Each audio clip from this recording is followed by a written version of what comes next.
Ugh. I'm like huge. Why is that? Hold on.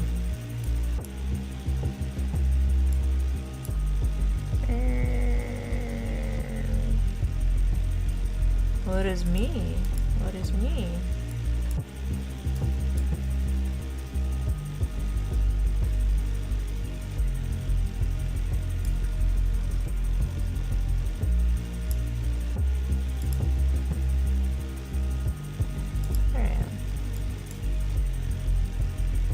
Too big.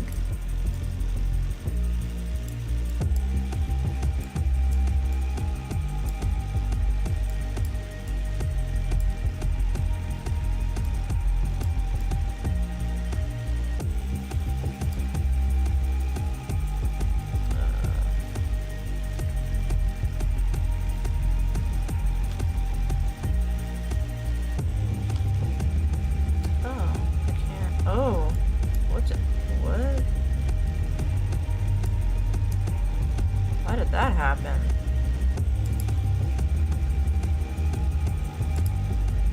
Hold on.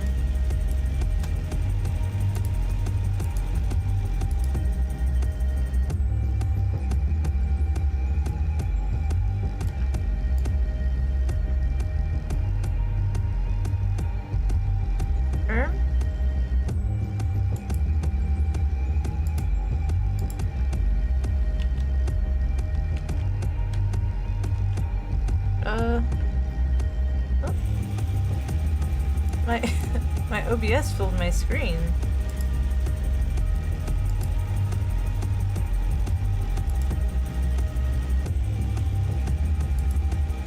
Oh. There we go. Much better. That's crazy. Okay, I can't do both. That's fine. Not that one.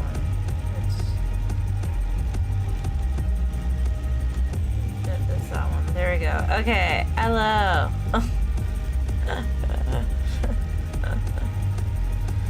That was a lot. Oh. It's a stormy night. Hello. The storm actually followed me. It followed me here. Just getting here, weather's wild outside. Yeah. It like followed us here. Hydrate? Yes. It will hydrate. Hi, nights. But don't use rain. I don't want to use rain.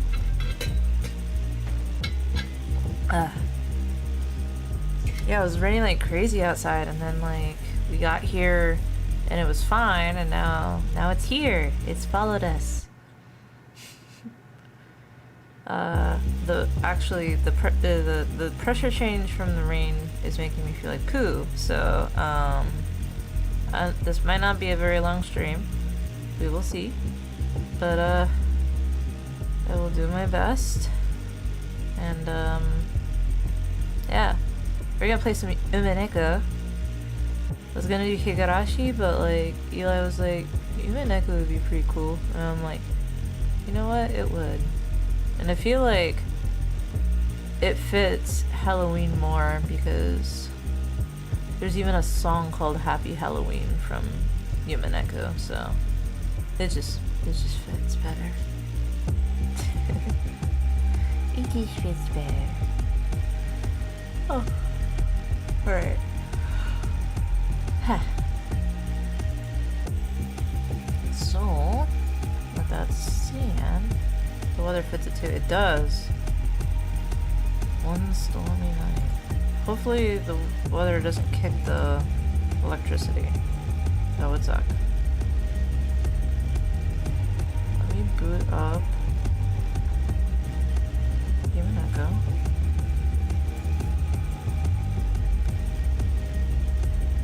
And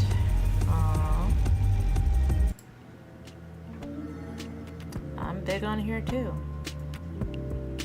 And then you're seeing me. Boop boop.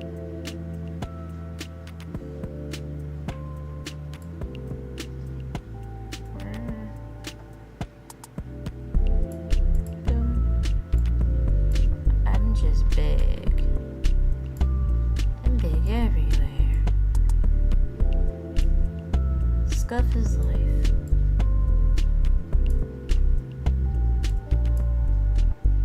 Okay.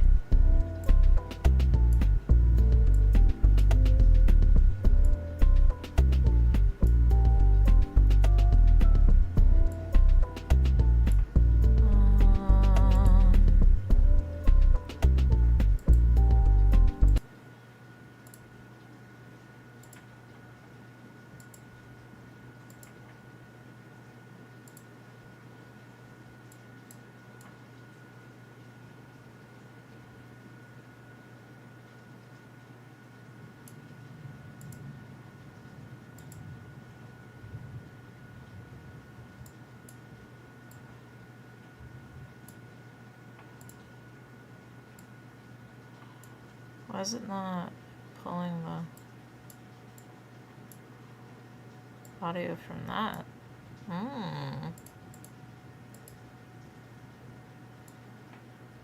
Weird.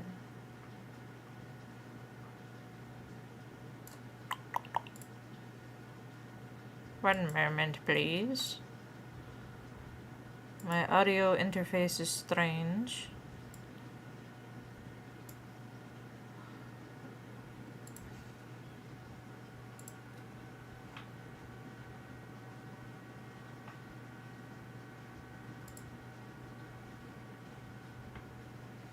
That's weird. It's not...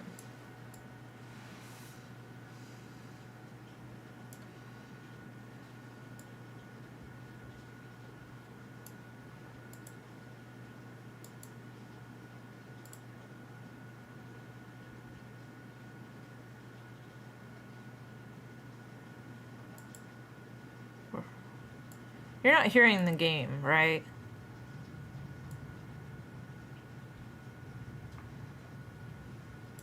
I know it's going through something, I just can't tell what. Right, okay. Very strange, hold on.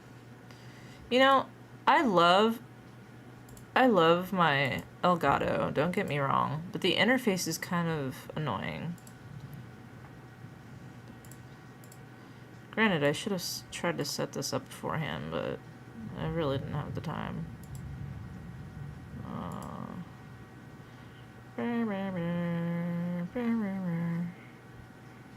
More sound. Oh, that. Even echo.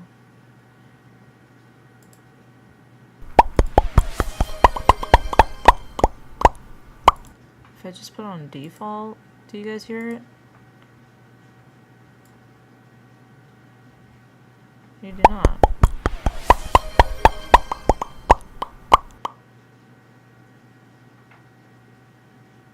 Nope.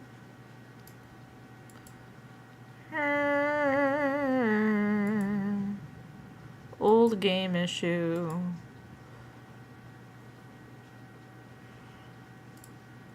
If I put it to browser, what do we get?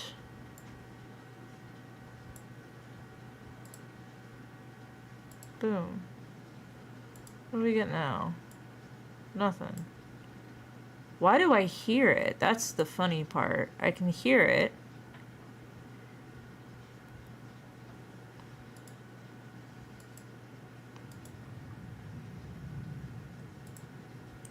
I'm gonna close it because it's driving me crazy. It's just a bunch of seagull sounds. And I'm gonna reopen it, and that will fix it for sure.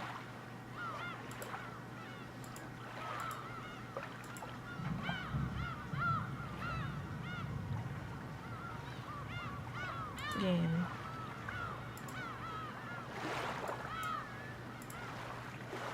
game. SPOOKY seagulls. Spooky seagulls. What do we got? What came first, the chicken or the egg? The chicken, because the egg directions got scrambled. Jeez. That's... That's crazy.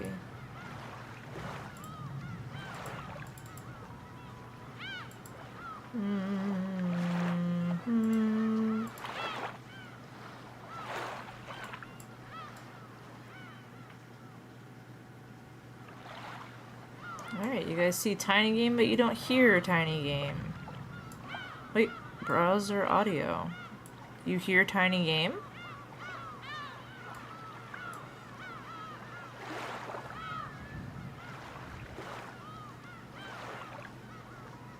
You hear Tiny Game.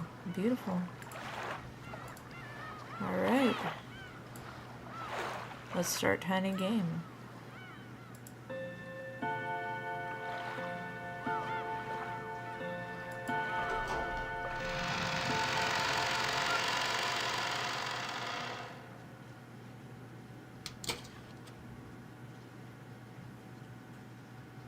In the middle of the game, at any time, a right click with the mouse will open up the tips mode.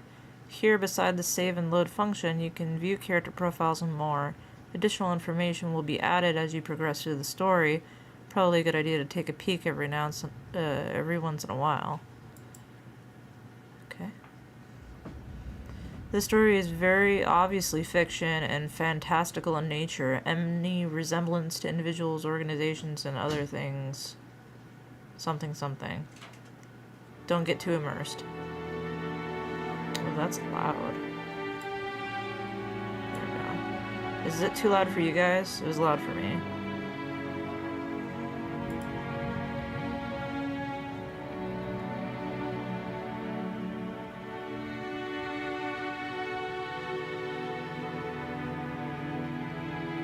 A little loud?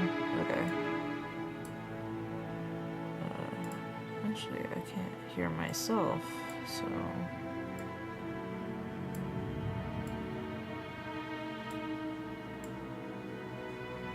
There we go. Now I can hear myself. Sick. Again. So you still haven't overcome your love of alcohol. The old physician let out a sigh as he removed the stethoscope.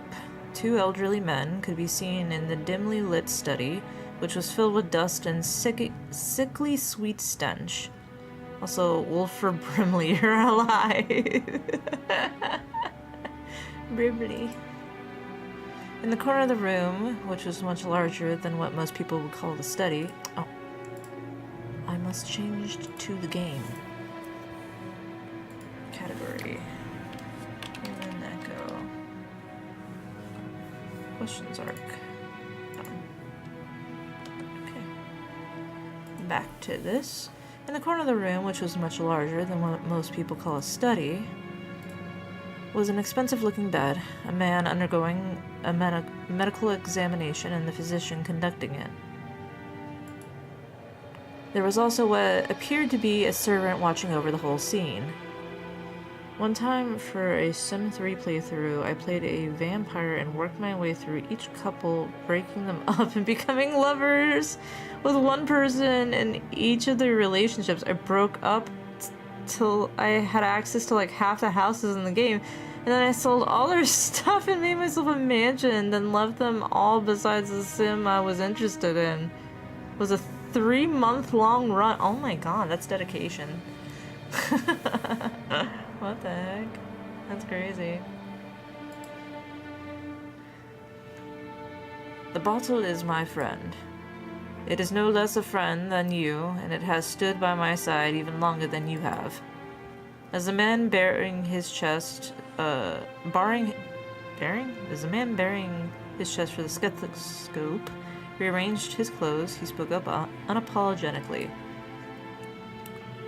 Kinzo-san, your body only appears to be well thanks to the effects of the medicine.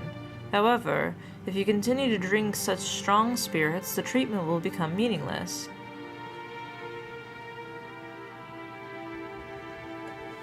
Yes, Miss Amiya did time you out yesterday. Trust my judgment. Refrain from drinking. I thank you, though only for the sentiment, my friend.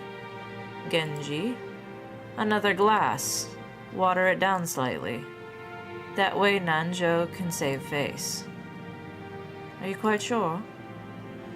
After eyeing both the master who demanded the alcohol and the family doctor who forbade it, Genji, the old butler, silently gave a slight nod and carried out his master's orders faithfully. The family doctor, Nanjo, was let out a deep sigh once again as he watched the butler busy himself along the liquor cabinet. There's this smell filling up the room.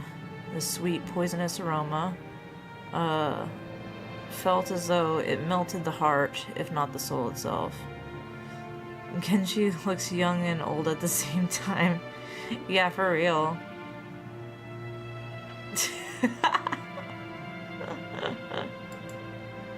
It was the smell of that venomous green drink that the man couldn't bear to part with. Nanjo, you're my closest friend, and we have known each other for quite a long time. I am deeply grateful for all that you have done to keep me alive this long. I have done nothing. After all, you never listened to my advice as your physician.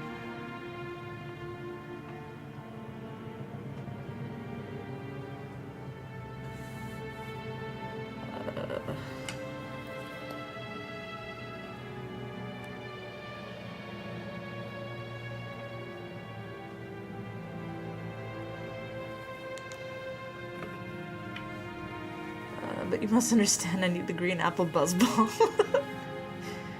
I didn't do Psychophant, Miss Spore. I'm just a random guy, and that Miss Amiya quickly judge other individuals. You made me uncomfortable. Oh, my goodness. You never listen when I warn you about a mistaken chess move you're about to make. Seems only fair, does it not? Master, thank you. I wouldn't die if I ran out of your medicine, but I would if I ran out of this. Disregarding Nanjo, who had his face set in a resigned expression, Kinzo took the glass that Genji was holding out to him. Very few people would associate that venomous color with an alcoholic beverage. Nanjo, be honest with me. How much time do you have left? Well now, how short must I make it to convince you to set the bottle aside?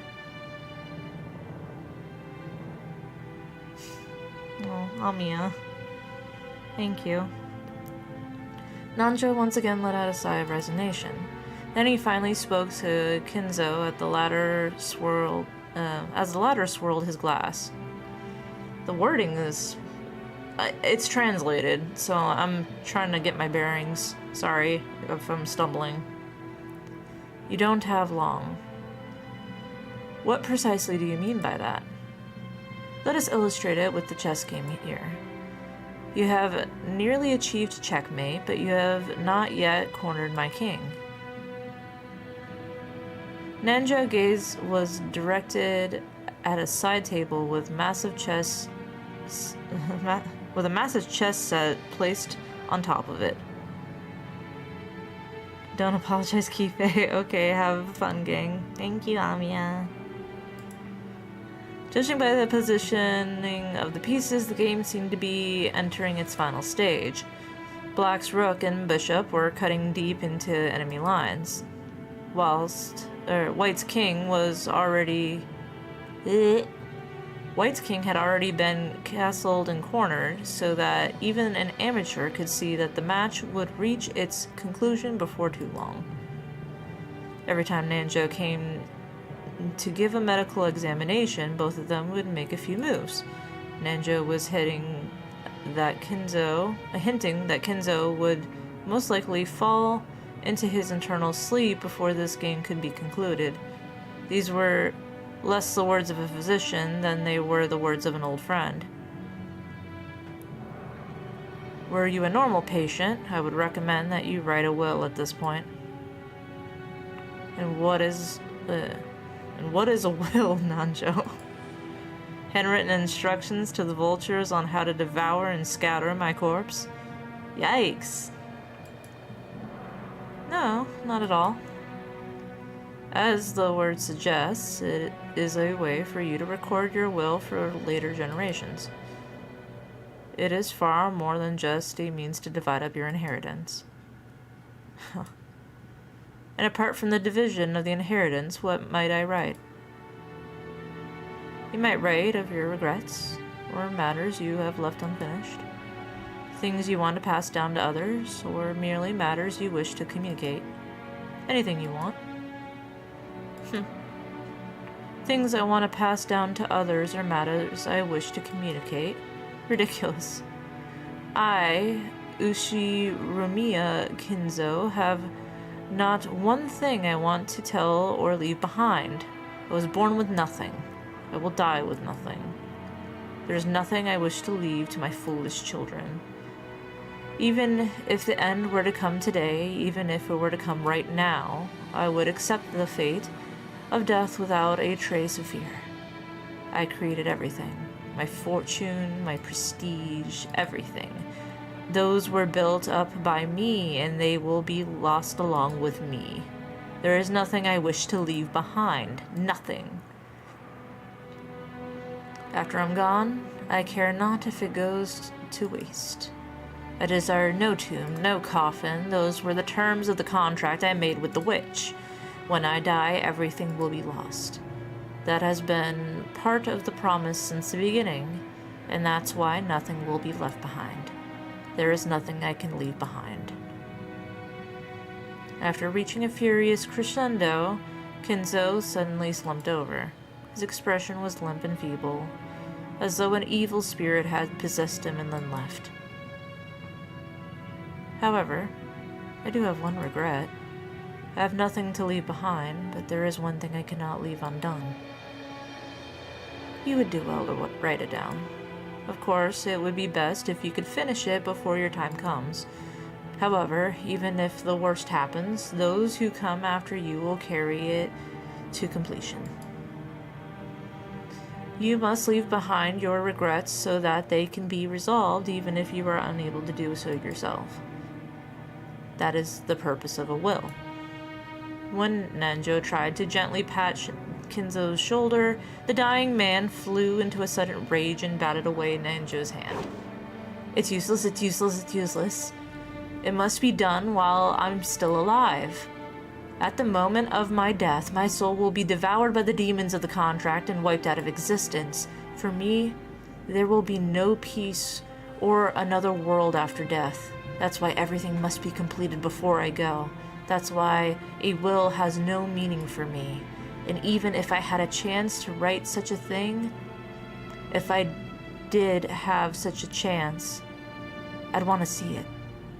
I want to see it one more time. I want to see Beatrice's smiling face one last time. Oh, Beatrice, why have you resisted me for so long? I'll return everything you have given me. I am prepared to lose everything, so please show me your smile just one more time. Beatrice, I beg you. You must be able to hear my plea. That's the kind of woman you are. I beg of you, show yourself to me. You're here, aren't you? You're standing there invisible, listening to every word I say, and even now you're mocking me from somewhere in this room, aren't you? Please appear before me once more and smile. Feel free to scold me, even snatch me away, my life, by your own hands if you so desire. I don't want to die alone like this. I cannot let myself die until I've seen your smile just one more time. Ah, Beatrice, Beatrice! I offer up this life of mine. I offer it up to you. I'm begging you, Beatrice! Kinzo out here aura farming.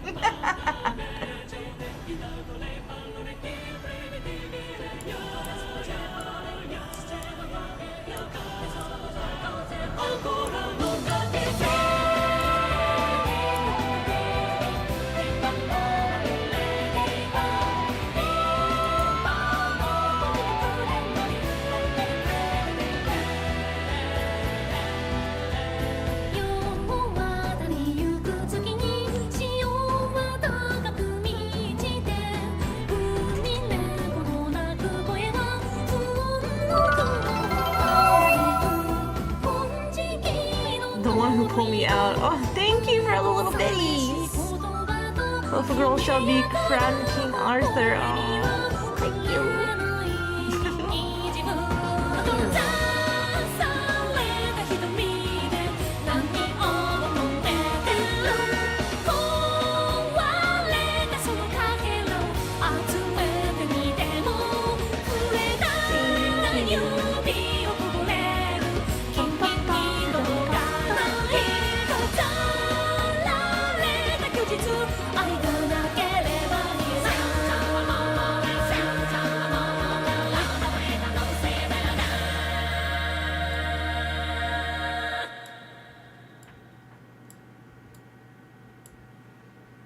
Hell yeah.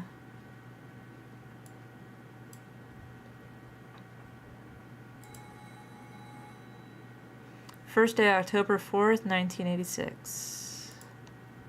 Oh boy. Whoa. Things sure move with the times. I can't believe we'd be able to make the trip in just 20 minutes. Couldn't help but scratch my head and marvel at how far things have come in recent years. We used to go by boat. Back then, we were all forced to endure nearly half a day of swaying back and forth over the sea before reaching Nijama. Things have gotten so much more convenient these days. Still, I've never been on a plane this small. I've flown in a huge jumbo jet before, but this'll be my first experience in such a tiny one. It's gonna shake, isn't it? They say smaller boats shake more than big ones, so I guess the same rule probably applies to planes. Just spare me.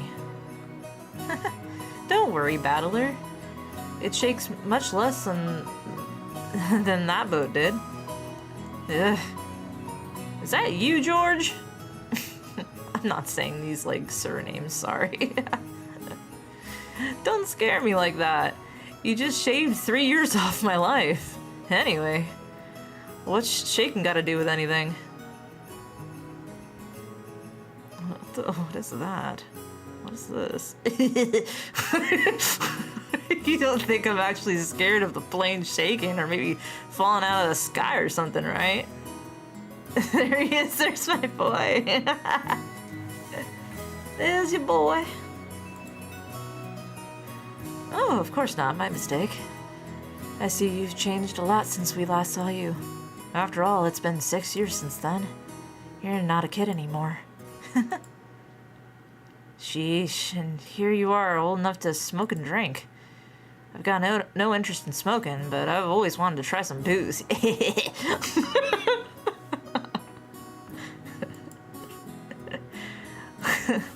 Well, if you got your dad's genes, I bet you can hold your own when it comes to drinking, right? Well, I usually drink for business rather than pleasure. It's pretty hard to do business in Japan without it.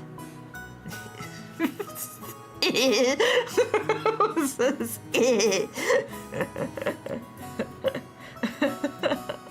What the fuck is that? Oh my god.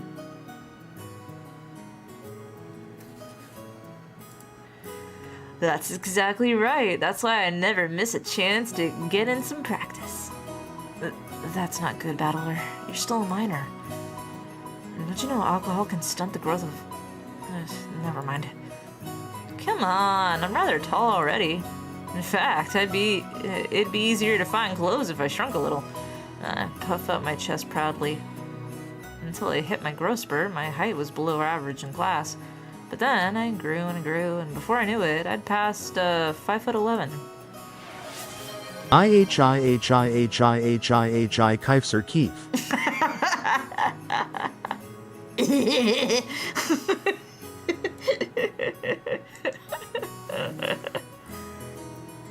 I guess I have all the muscle training and those shady mail-order performance-enhancing drugs to thank for that. I tried it. Before that, I never dreamed that I'd shoot 10 centimeters above George, who'd reached his peak height early on. Damn, I bet my relatives all say, "Look how big you've grown, Battler," or something. It's also embarrassing. I wish they'd just give me a break. Anyway, My name's Battler. Well, that's pretty damn weird, don't you think? I've gotta wonder what my parents were thinking when they named me that. I'd never met anyone who could read it right the first time. I usually get called Sento. Sorry, but that's not even close. My name is written... that. Can you read it? Nope.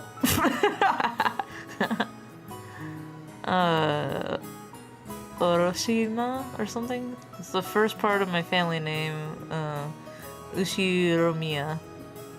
Ushiromiya. That's a fairly plausible Japanese pronunciation so far. The problem is my given name. Battler is made up of the character for fight and person, and is pronounced Battler. Put it all together and usually get Ushiromiya Battler. Pretty crazy, right? It's crazy enough that my parents decided to call me that, but it's even more crazy that some government worker let them make it official. Both groups are at the top of my must-kill list. Anyway, this is one of my cousins. His name is... Ushiromiya George. He's a 5-year-old... he's 5 years older than me. He must be turning 23 this year. Since the Ushiromiya cousins consist of 2 boys and 2 girls, I ended up playing with George all the time. And because I've always thought of him as a big brother, I still call him Aniki today. He's a 5-year-old. Yeah, that was a big slip of tongue. Whoa, Battler-kun. I'm never doing that again. Whoa, Battler. Look how big have you gotten. You know what they say. Leave a boy for 3 days and you'll hardly recognize him. It must be in his blood. Rudolph wasn't that tall either until his high school years. Perhaps people ended up taller if their growth spurts come late. Nah, it's nothing special. A real man needs to be tough on the inside, too. Exactly! Battler here knows how it works. Real men win or lose based on what they've got on the inside. Can't ever forget to keep up your training and discipline. You gotta do that, wait very alertly for the perfect moment and strike.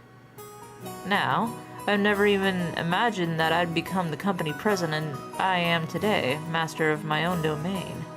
Yep, to think I've come this far after starting out penniless and ruined. This stout, plump old guy is George's dad, Uncle Hideyoshi. He's the husband of Dad's older sister. In other words, we're not blood related. He's nice to children, sociable all the time, and even quick to give out some spending money to us kids. Put simply, he's an awesome uncle. He speaks in an odd and very noticeably Kasayan dialect, but he's actually a natural-born Kanto man. Apparently, impressions are everything in the business world, so speaking in a different style other than people is an act that makes him stick out more. However, I heard he gets embarrassed when he talks within earshot of a real Kasayan person, so he switches back to standard Japanese. I don't really get it, but he's definitely an interesting person. I'm a kid compared to him. Can I have money? Grunkle Stan.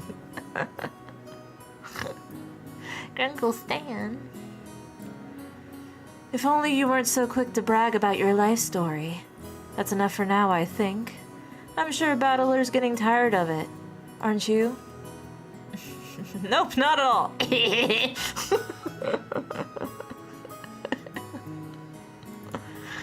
Nothing wrong with that.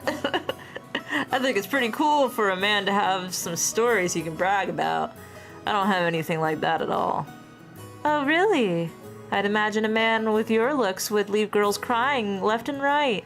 I can't believe you have nothing at all to brag about. What? You're joking, right? Of course nothing weird like that's ever happened to me. Heck, I wish it would. Hell, I wish that actually would happen to me. Come on, you aren't fooling anyone. You must tell your aunt about it later. After all, nothing of the sort ever happens to George. This is George's mother, Aunt Eva. She's my dad's older sister. She and Uncle Hideyoshi are a pair of jokesters, and they've always teased me back as far as I can remember. This sometimes made them a bit hard to get along with when I was small. Well, I guess the events of the last 30 seconds prove that they can still be hard to get along with. Even so, George's family is interesting and fun, and they seem to get along just fine. That's pretty much the total opposite of my family. Battler, have you seen Rudolph? Huh? He headed off to the bathroom a while ago. Is he not back yet? Maybe the poor geezer dropped dead.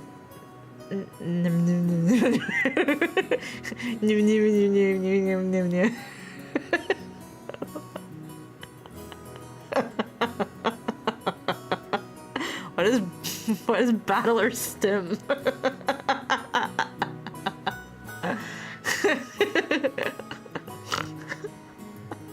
What is Battler Stim? That's no way to talk about your own father. Still, this isn't the first time he's taken so long in the bathroom.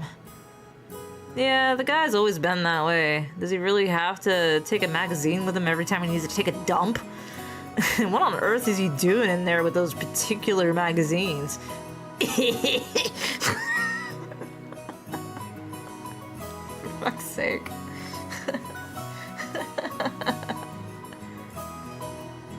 Oh, you don't need to worry about that at all.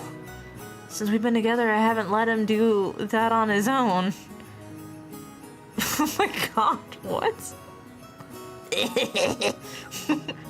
Ooh, I'll have to get the juicy details later. That's so fucking weird, what?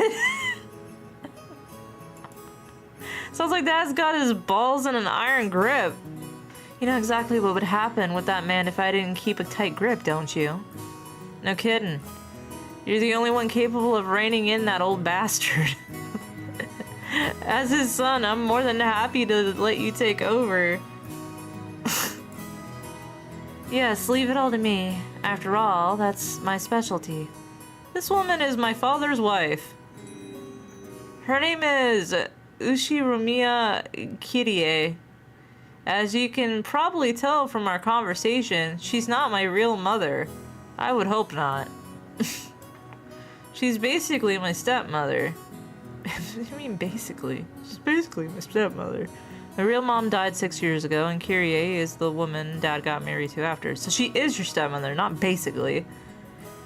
It's understandable for someone my age. I could never bring myself to call his new wife Mom. This dialogue, yeah, it's kind of crazy. And I doubt she feels like using the word son on this massive kid who's no relation to her at all. We aren't little kids. We know there's nothing to be gained by fighting, so we decided that we wouldn't force ourselves to pretend that we're family. I decided to act a bit more frank with her, acting as though she's a friendly neighbor instead. It's much easier if we just keep a little distance instead of forcing ourselves to act all close and making each other uncomfortable. Kyrie has always been very open about all this, and thanks to that, we've been able to get along pretty well. Then, just when we were bad-mouthing Dad about being in the bathroom, the man himself came back, wiping his hands with a handkerchief. Battler. Hey, what's up, Dad? Ow! Don't pinch my ear! So you've been talking trash about me with Mom again, haven't you? What makes it so hard to show a little respect for your father, huh? Oh! Damn it, that hurts. You can stretch my ear all you want, but I'm not gonna be able to fly. That hurts. What the fuck? Come on now. Up, up, up, down, down, down, left, right. What? Konami code. Now say, Father, please forgive me for being so rude. Like hell I will. Go find yourself some members only store if you want that kind of if you want that much. Ugh, let go. This old bastard is my dad. I think I'm pretty tall myself, but Dad's just about as tall as I am. I don't remember the dad in the anime. Yeah, no, he was in the anime. He was in the anime. It's no surprise Aunt Eva started talking about Dad's blood when she saw my height. He didn't really have a lot of lines. It was mostly Kyrie. By the way, my height isn't the only thing I got from him. It seems having weird names runs in the family. Dad's full name is written. You can't read it, can you? Come on, it's just... Jeez. Anyway, this guy's name is pronounced Rudolph. You must hate grandfather for giving him that name.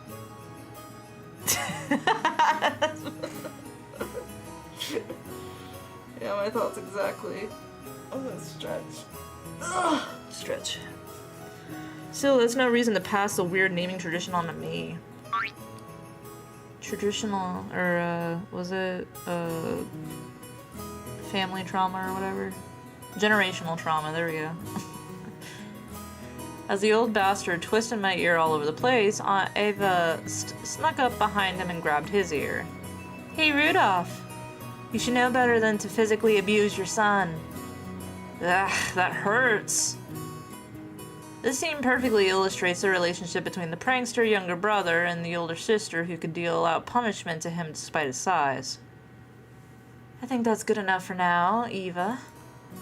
Make sure to stretch out his other ear later on.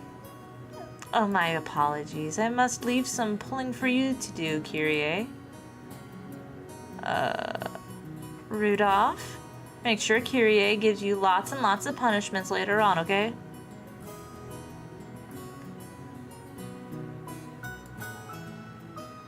You're one to talk, sis. Abusing your little brother like that. Why is it?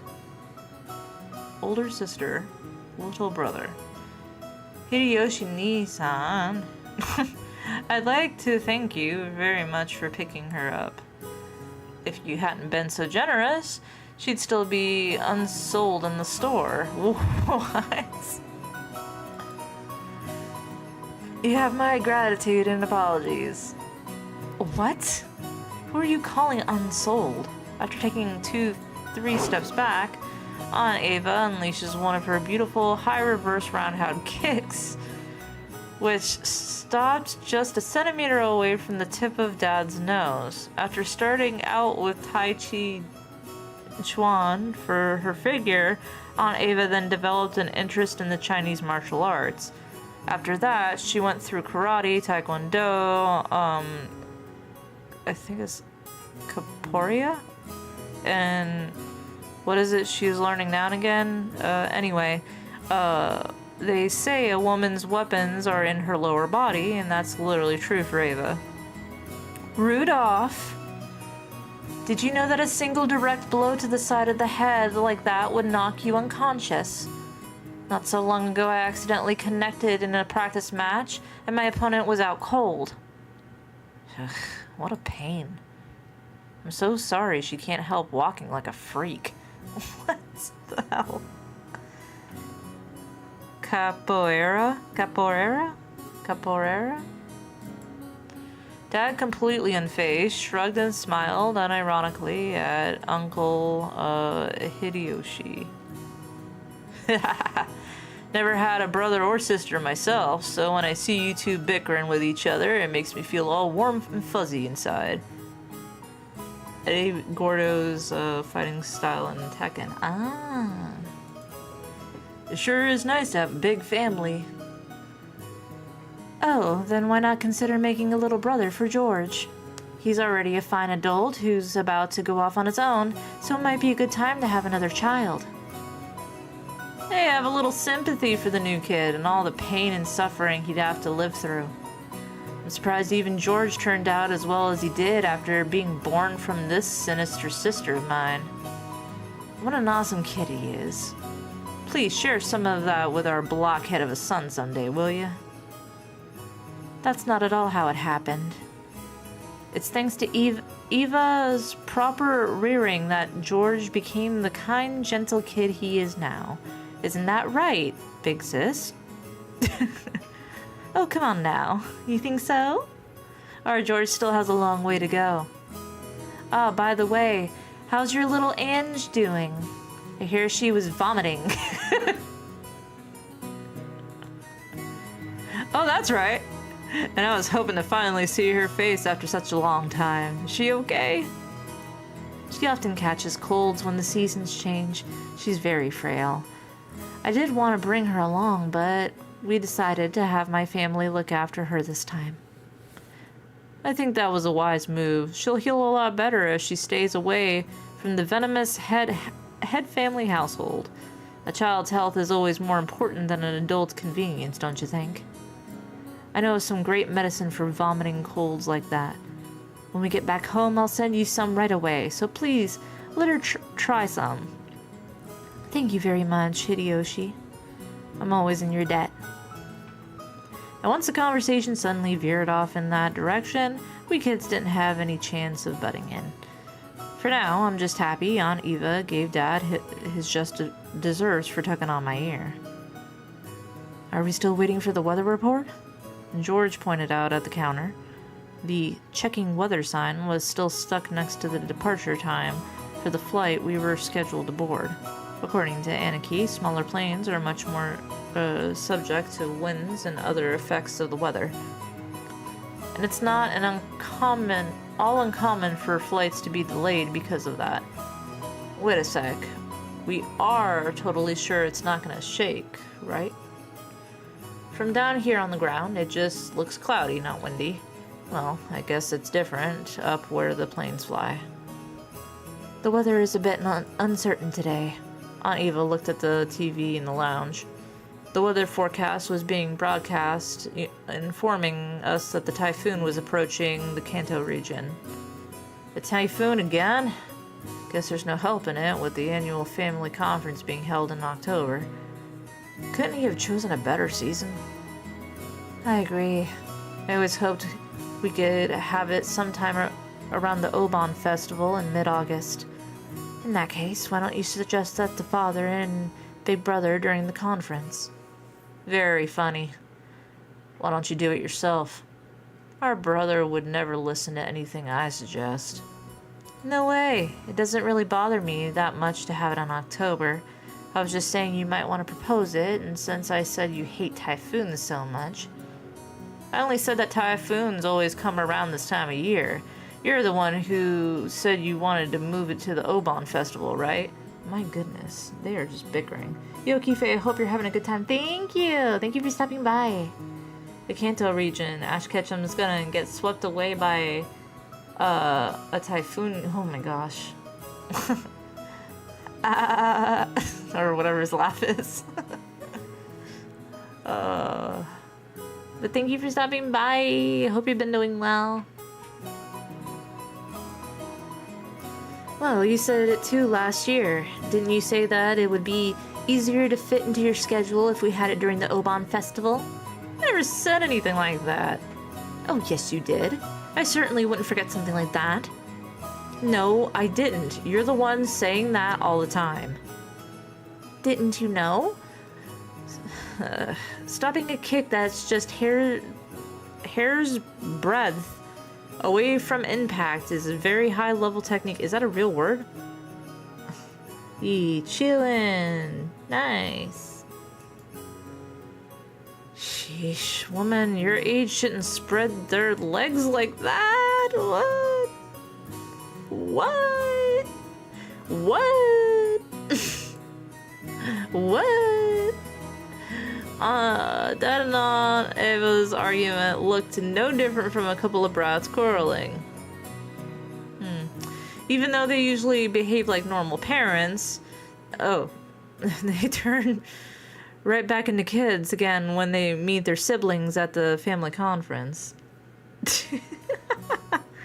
Yeah, this dialogue's crazy. You're the one who looks like a real adult, analyzing it all calmly. I hope I never turn out like that old bastard. I'd much rather end up like an intellectual adult like you, big bro. Like me? Oh, I still have a long way to go. I still have very little experience out there in the real world, and I need to work on becoming more confident and sociable. I think you're far surpassed me on all those accounts, battler. I'm sure you'll outstrip me fast enough when you become an adult. George scratches his head and laughed, as though trying to hide his embarrassment. Of course, he was just being humble.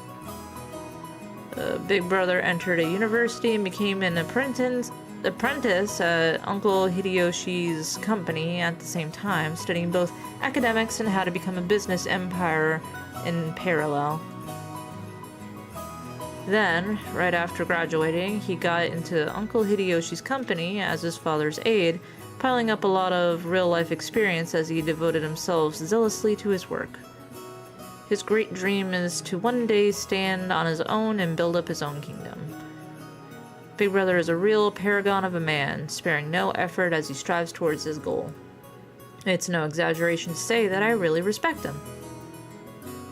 And then there's me. I'm nothing like him. I'm living a happy-go-lucky, idle high school life to the max. I've got no dreams for the future. I like to just sit back, stay cool, and let the money flow in, but of course, that could never happen. When Big Bro was my age, he had already formed an impressive objective and had started devoting himself towards studies for that goal, so I guess I can't compare it at all. My dad just says, "Sure, you can study at my company if you'd like to clean toilets." Damn it, I'm not gonna be in the debt of that old bastard. I'll find my way myself. If only willpower was all it took to become an adult. Should I go on one of those self-searching journeys that are all the rage these days? Well, it's not like I could mooch off my parents for that kind of money. Right then, Uncle Hideyoshi shouted out loudly. He's a really nice person on the whole, but he does have a problem controlling the volume of his voice. When I looked over, I saw that he was greeting Aunt Rosa, who had come late. Oh, if it isn't Rosa. Maria, long time no see. Long time no see. Ooh. Maria, shouldn't that be, "It's good to see you again"? Greet your uncle properly. Oh, it's good to see you again. There you go. Well said. How about some candy as a reward? Oh, where'd I put it? Rosa, it's good to see you again. It's good to see you too, Maria. It's been so long, Kyrie's big sis, Hideyoshi, big bro. And, oh my, battler? Look how big you've gotten. Aw, come on. It's embarrassing to hear that from every person I meet. Hey, Rosa, you're late. If the plane was on time, you'd barely made it. What was with Japan and the word bastard in the early 2000s? I have no idea. They were like into it. I'm gonna get some water. My throat's dry.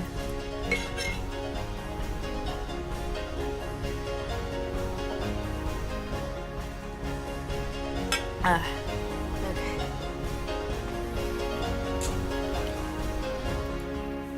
I'm sorry. We had some trouble making our train connection. So we are waiting on the weather again? Oh, don't complain. I much prefer the 30-minute plane trip to spending 6 hours bouncing about on a boat. Even if we're kept waiting here for an hour, it's still much faster overall. Maria's gotten huge too. So how tall are you now?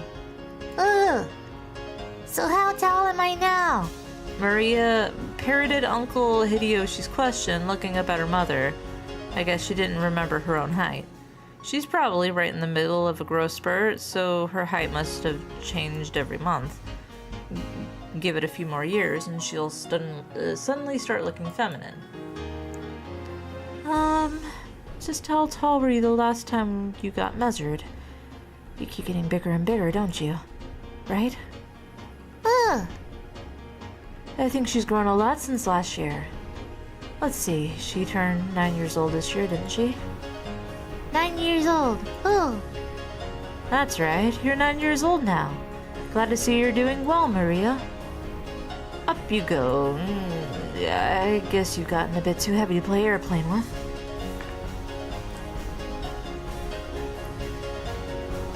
George, what a rude thing to say to a lady. Here, I'll do it. Up you go. When I went to lift her up in Aniki's place, Maria stiffened defensively, staring suspiciously at my face. Ah, that's right. Last time I met Maria, it was 6 years ago, and she was only 3 years old.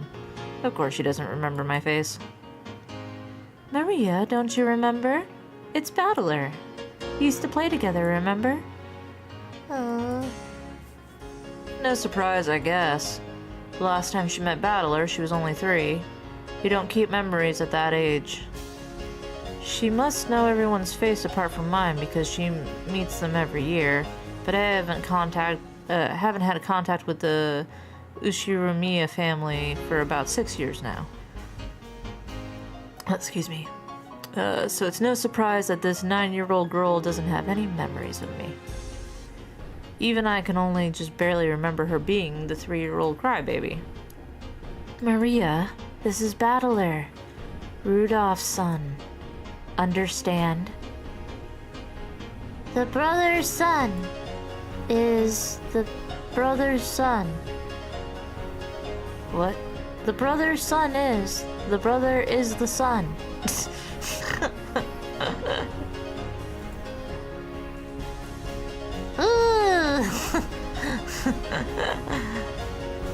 Why do I get a bad feeling about this game? It's a fun game. I like a Mazel. The ooh sound was probably her brain going into overload at the complicated explanation. She's stimming. I guess the phrasing of that was a bit confusing.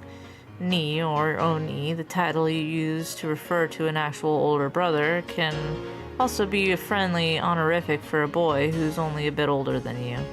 That tells me that my bad feelings should not be ignored. Nah, this one's perfectly fine. How are you doing, by the way? I'm good. I'm good. I went to a hobby shop with Eli and he got to do Beyblade. And then it was raining a lot. And now, I think... Is it still raining? It doesn't sound like it's still raining. I don't know. But I'm good. It's just like ne or one, the word for big sister. Did he win? No. He had fun. Maria, this is Battler. He's your cousin like me. Like George. Battler. Cousin. Ooh. That's right. You got it. This part of Big Brother is what makes me really look up to him. I saw the pic, it didn't look like rain, it looked like it was fucking pouring. Yeah, it's pretty common here. But it was when I took that picture, it wasn't as bad as like before. Before I was just like staring at the insane weather with Eli while he was driving just to have additional eyes on the road. Nah, I got stomped, kind of stomped, but I'm about 2 months out of practice. I don't know, you said you got 2 out of 2, right? For someone who isn't married, he's just great at dealing with kids. I'm sure he'll be an indulgent father in the future. Battler. Maria looked straight at me with a questioning expression, as though asking whether it was okay to call me that. Yep, that's me, Battler. Nice to meet you, Maria. Ooh. Battler. Maria, you mustn't talk to him like that. Call him Battler Big Brother. That's right, Aunt Rosa. I don't smell the... that's alright, Aunt Rosa. I don't smell the... One more time for good measure. That's alright, Aunt Rosa. I don't sweat the small stuff. There we go. Also, 2 timing precipitation golden moment. Give me a good chuckle. Hell yeah. Yay. Hey, Maria! You're close enough that we don't need honorifics, right? Battler, battler, battler! Ooh. That's right, Maria, Maria, Maria! Ooh, ooh! We horsed around for a while to make up for the 6-year gap in our friendship. She probably still thinks of me as nothing more than a big new friend, but things will probably work out as we get to know each other again. But I'm surprised. she's just the way I remember her being 6 years ago. Seems that people just don't change that much after all. I'm a bit happy that she's still the pure innocent girl I remember. Her name is written... Of course, it's pronounced Maria. The third character looks like a cross, which is pretty cool. Her feelings don't usually show up on her face, so it can be difficult to know just what she's thinking, but that's just how she looks on the outside.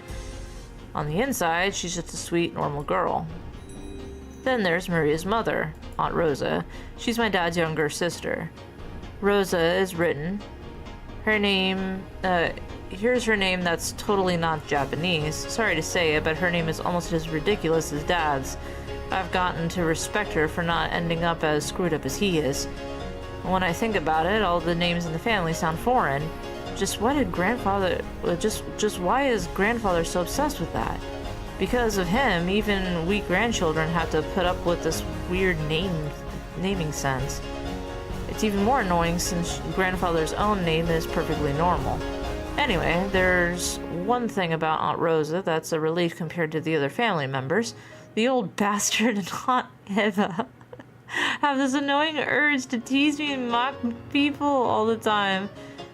But even though she shares their blood, Aunt Rosa isn't like that at all. Oh my god, 2 win, 2 lose, 1 win was a bye, but I don't play meta. I go against the grind. Was that a poem? She has the most common sense among all the siblings. Like Uncle Hideyoshi, she's a kind aunt who will always be on the kid's side.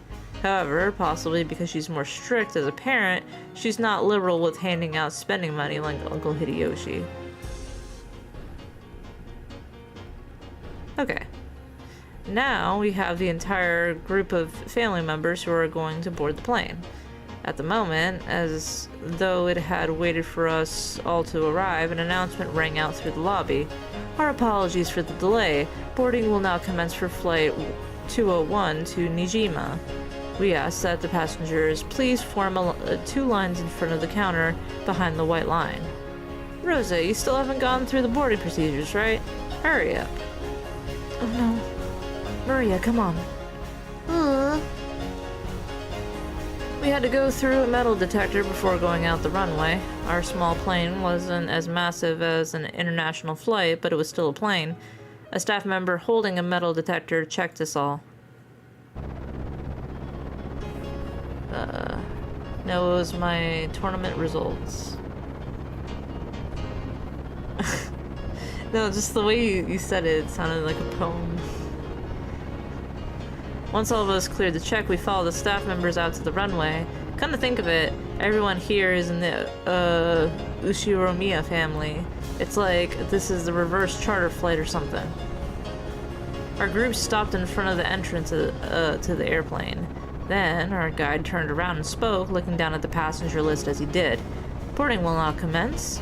As I call out the names of the passenger list, please take your seats in order, starting from the front row on the right side and going right to left and then on to the next row. I will now begin reading the passenger list. Oshiromiya Hideyoshi. Oh, I'm first, right here. By the way, do you have some candy, Eva? I've been looking all over for somebody, I can't find any. Oshiromiya Eva. They're in my handbag. I'll get one once we're inside the plane. I've heard that candies are a good way to protect your ears from hurting because of variations in atmospheric pressure when landing or taking off. Where's Jessica? You'll see. What losers play meta anyway? Redeemed hydrate. Yes, ma'am. Hi, Gwen. The biggest of losers play meta.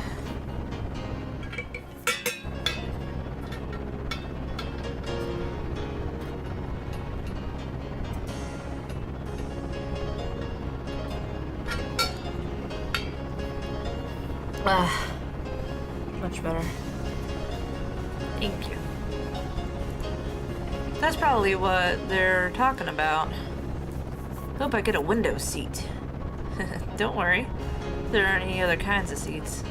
As George said, there were apparently only 2 lines of seats.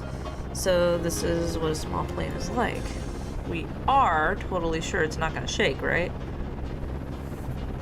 Hi, I've seen most of the chapters of this game, since some scenes were nightmarish, yeah. I thought it was fitting for the season. I love this series. I didn't know you've seen Yumeneko. Very cool. Ishiromiya, George. Right here. Don't worry, Battler. It won't shake too much. Ishiromiya, Battler. Big brother, what do you mean not too much? You can just swim if you fall from a boat, but if a plane crashes, you're screwed, right? We all got our own parachutes in our seats, don't we? Wait, don't we? Ushiromiya Rudolph. Come on, Battler, stop standing there slack-jawed and get in. Ah, Dad, don't push me. We don't get parachutes. Ushiromiya Kirie. Okay, you two, stop fooling around. Let's move on in. Ah, Kirie, don't push me. This blockhead isn't moving. Ushiromiya Maria. Ugh. Let's move on in. Ushiromiya Rosa. Maria, be quiet. This stuff makes Danganronpa look amusing. It does. I played this like forever ago. This is your pilot, Kawabata. We'd like to thank you for taking New Tokyo Aviation Flight 201 today. We estimate that the flight to Nijima Airport will take about 20 minutes. We are receiving reports of atmospheric turbulence. There may be some shaking of the aircraft, so we ask that you do not unfasten your seatbelts after takeoff. Big brother, did that guy just say we need to wear seatbelts? In a jumbo jet, they let you undo them after takeoff, right? So it's gonna shake so much we can't take them off? Damn it, you tricked me. It's gonna shake after all. Where are the parachutes? I knew I should have taken the boat. Chicken.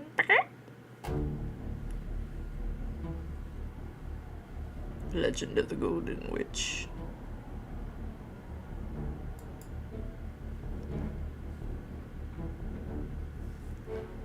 Ushiromiya Battler.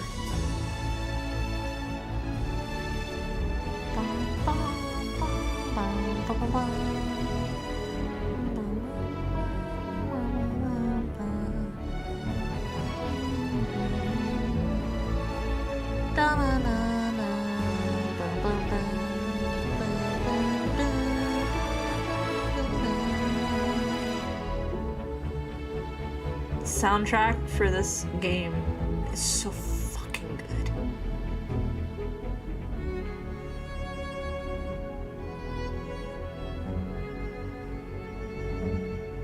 It's so good.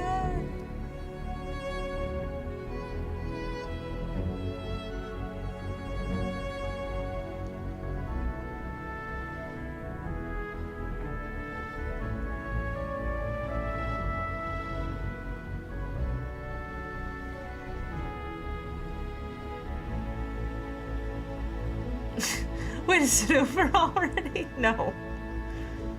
No, it's not over. It's just starting. They haven't even gotten to the island yet. Should have taken the boat. The boat. Fall! Fall! Ooh, ooh, ooh, ooh. Maria, that's enough. But what a surprise. I thought there was nothing that could scare Battler. This guy can't handle vehicles for some reason. Always yells about falling and sinking and stuff. You're a disgrace of a man, you are. Shut up. That thing was seriously shaking way too much. I just got a little stressed since it was my first time on a small plane like that. You call that a little stressed? Sounds like it'd be fun to take a overseas vacation with you, Battler. Would you like to go to Egypt with your aunt? You get to ride a plane for a full 14 hours. There's a good plan. Battler, you should go let Eva toughen you up some. Still, it's so hilarious.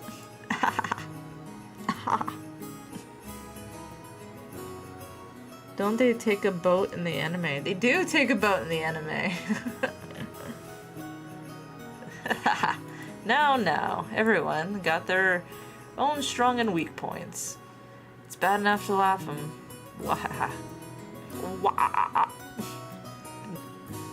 Dad, you're laughing too? Hey, Maria, you shouldn't laugh anymore. Shouldn't laugh anymore. Ooh. Ugh, damn it. Is being scared of planes really such a big deal? Everyone obviously thinks I'm a big oaf now. Ugh.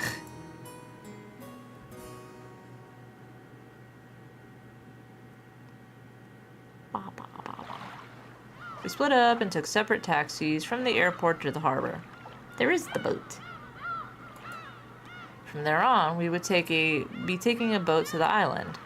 The islands are right next to each other, so the distance of the trip wasn't that great. By boat, it was a leisurely 30 minutes to the island.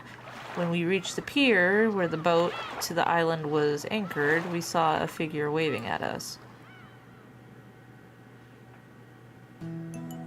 George! It's been so frickin' long!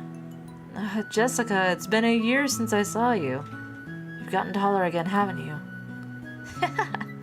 Don't give me that. It's embarrassing when you say that every year. Hey, Aniki, you've gotta be kidding me. Is that really Jessica? Wait a second, George? Is this big guy Battler? We both stare at each other. She definitely didn't look like that in my memories, but I do remember her crazy way of talking. Yo, Jessica! What's this now? You're kidding me, you look like a woman now. What are these, boobs? Even when you managed to get a chest. No! I'm not saying that. Don't screw around with me. I'm a blushing flower of 18. Of course my hair grew longer and I got these. What, you think I got boobs just to get fondled by you, loser? Jekka.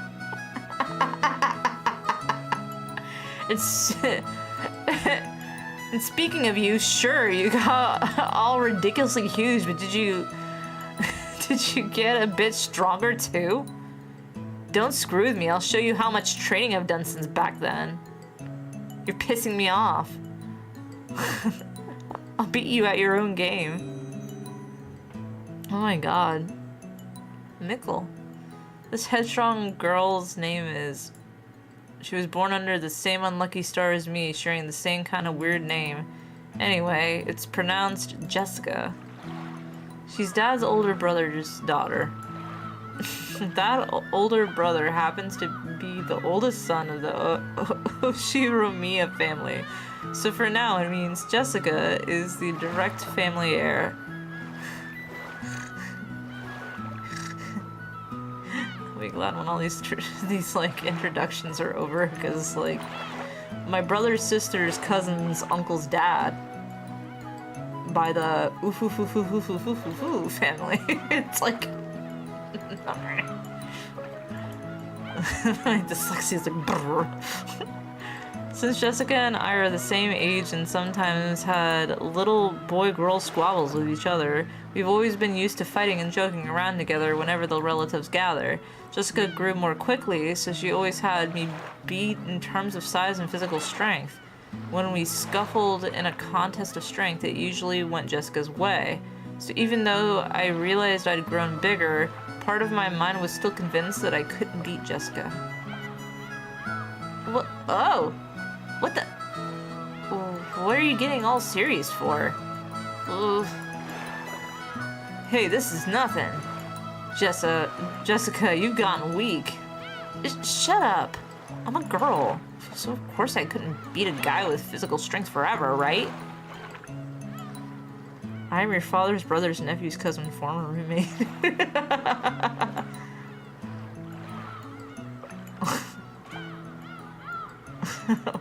What does that make us?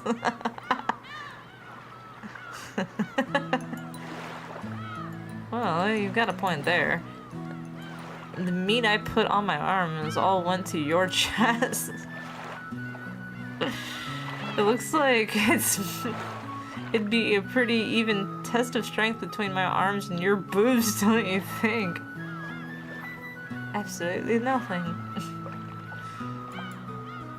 I told you, my boobs aren't for you to feel up. Besides, how about you? Did your cute little elephant sand get a bit bigger to go with the rest of you? Stop it, idiot. No, you perv. I'll be ruined for marriage. Don't you touch my...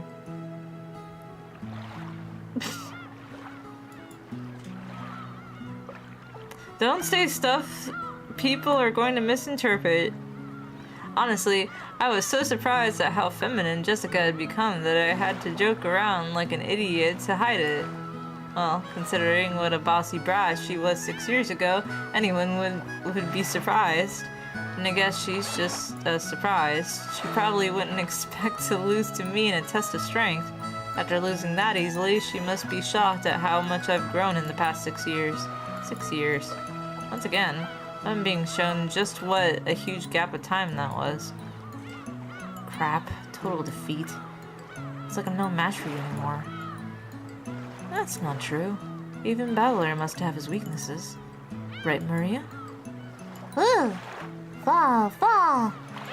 Shh, cut it out, Maria. Let's keep that a secret, okay? Fall?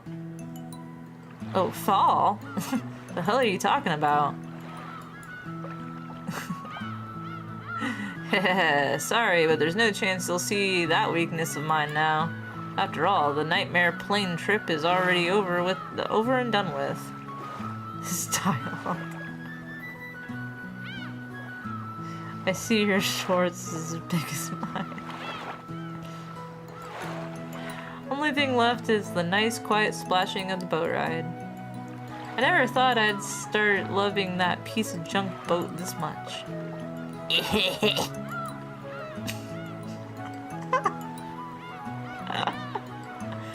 Huh? George, is there something wrong with his head? You'll understand someday. Very soon. At the time, I didn't get what Big Brother meant by that big smile.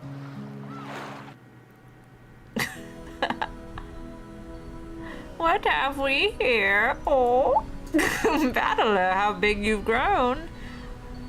Who's it this time? It's an old lady with an apron. Oh yeah, that takes me back. I remember now. You remember her, right? It's Kumasawa-san, the servant. I can never forget you, Kumasawa Ba-chan. The old lady. After all, you haven't aged a bit since these past years. If anything, I'd say you're looking younger than ever. Oh ho ho ho ho. Lately, my skin's been getting quite smooth and silky. And look, hasn't my chest gotten bigger as well? What the fuck? Grandma, stop.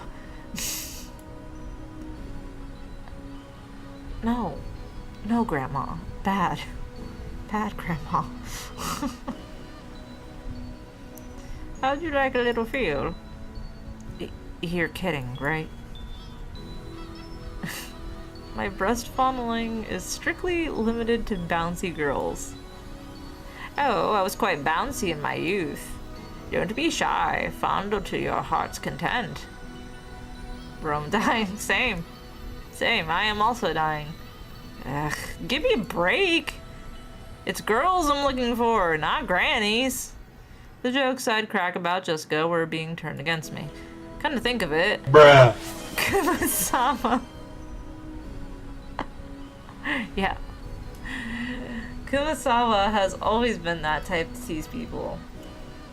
Kumasawa, stop that now. People with one foot in the coffin shouldn't be jumping around. To sport with the young is the most rejuvenating medicine. Oh ho ho ho. It's rare for you to come pick us up, Kumasawa.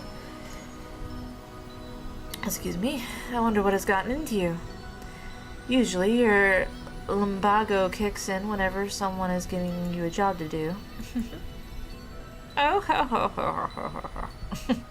Eva, you're as harsh as ever. I found myself with some urgent purchases to make, and while I was at it, I thought I would come welcome you all.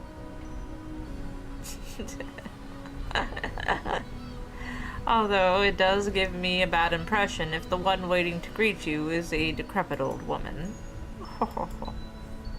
Aunt Eva spoke sarcastically, but Kumasawa's years of experience were nothing to sneeze at.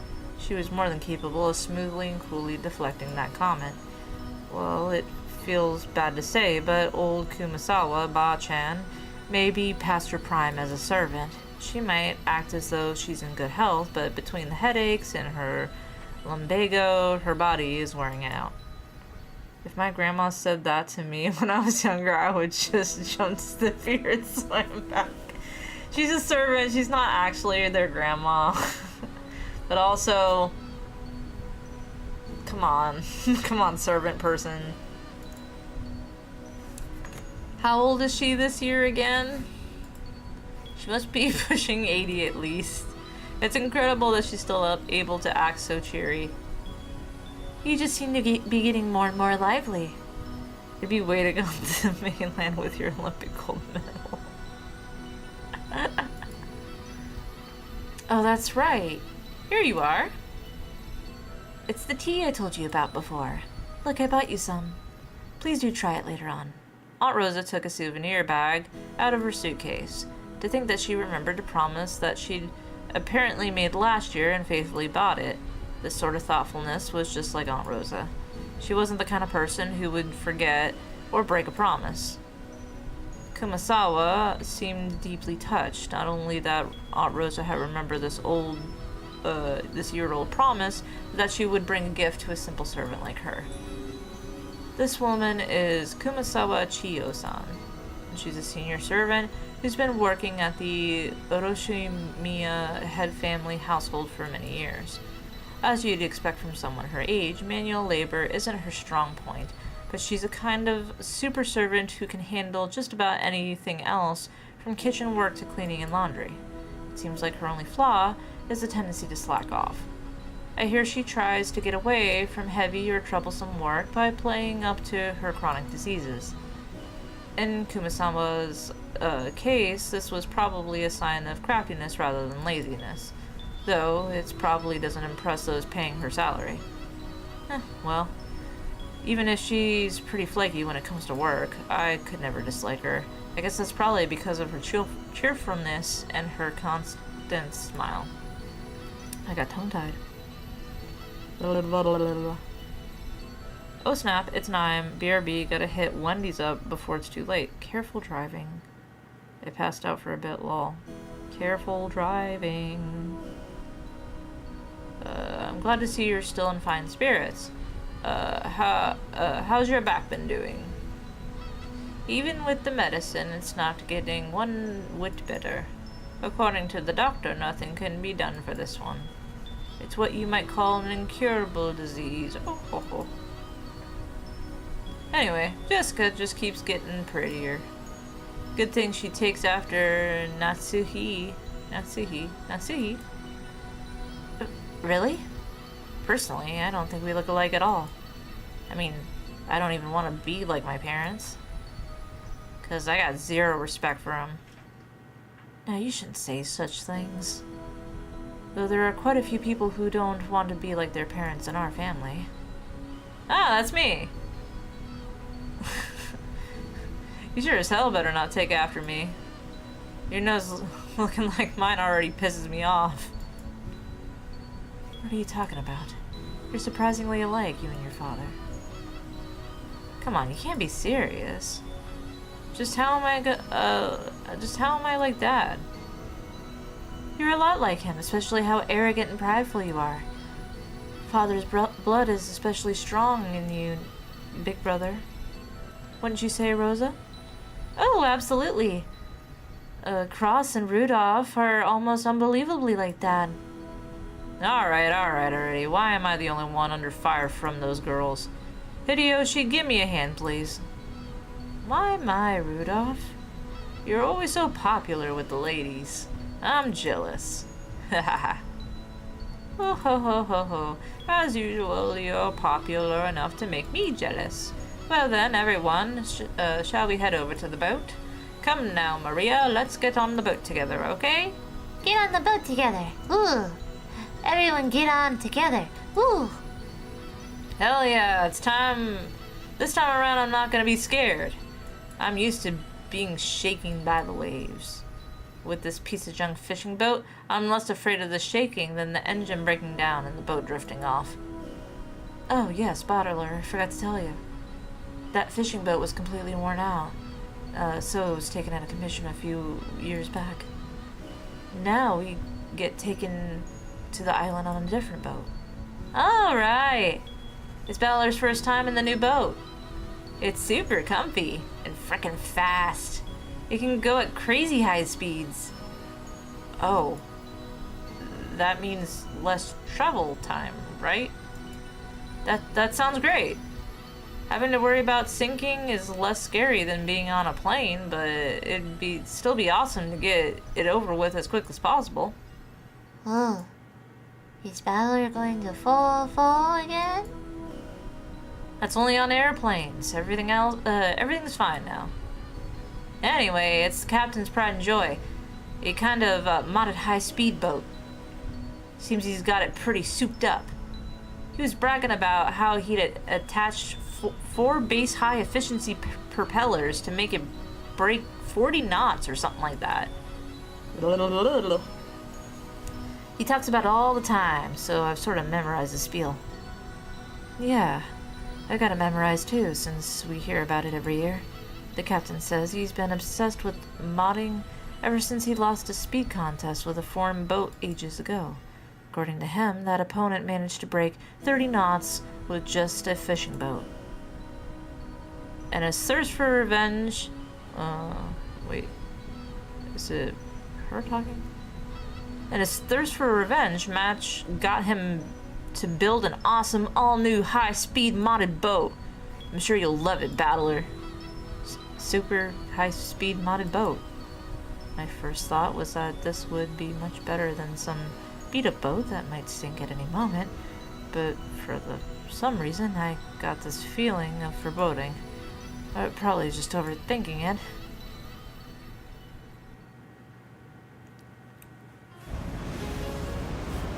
Oh! Get down, son.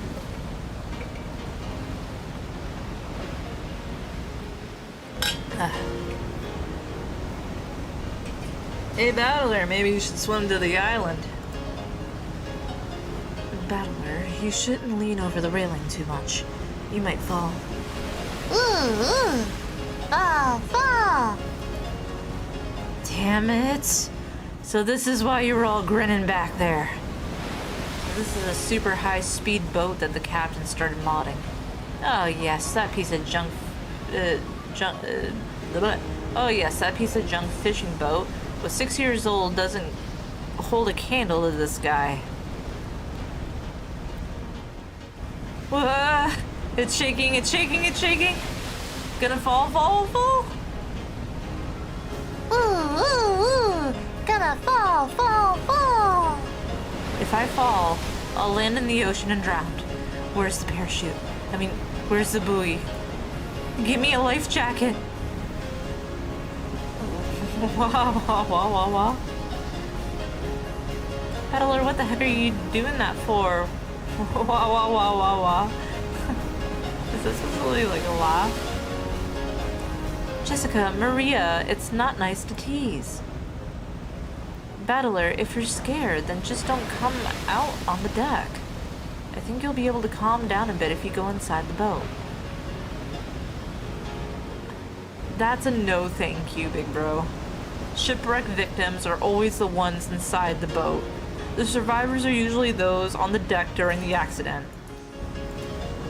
So I'm staying right here. But it's shaking.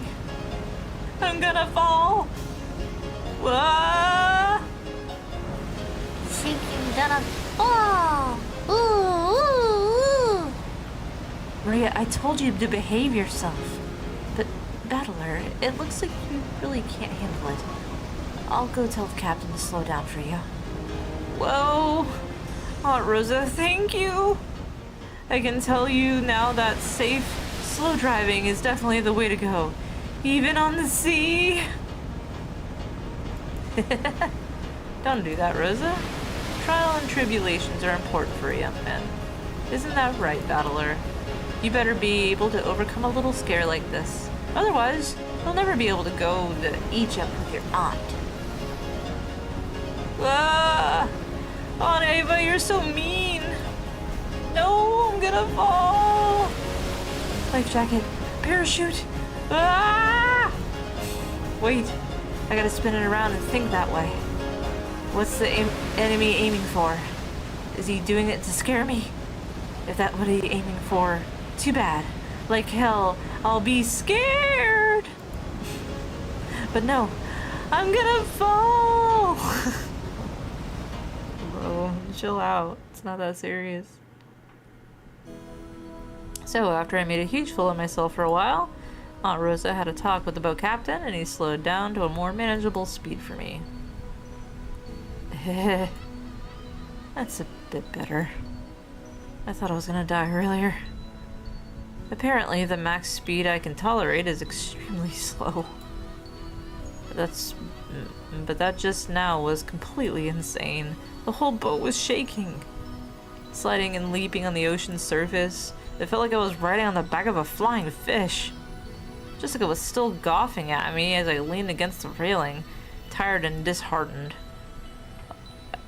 I lost in that strength contest earlier, but I'm glad to know that I'm no worse off where it really counts. But seriously? Damn it, go ahead and laugh. One of these days I'm gonna find your weakness and get back at you, and then your boobs will be mine to squish. Yeah, sure, good luck with that. Ooh, Battler, all weak. Yeah, Battler all weak. I want to die on land, not on the ocean or in the sky. Maria was patting my back, so I patted her head in return. Her expression was blank as usual, but I realized that she wanted to console me. Battler, the captain's throwing in drinks to make it up for us. Would you like one to calm yourself down? George and Kumasawa brought us a nice cool can of soft drinks covered with beads of water. Judging from Kumasawa's big grin, our parents inside the boat were probably all rolling around laughing at my moment of pure terror. Damn it, I'm so embarrassed.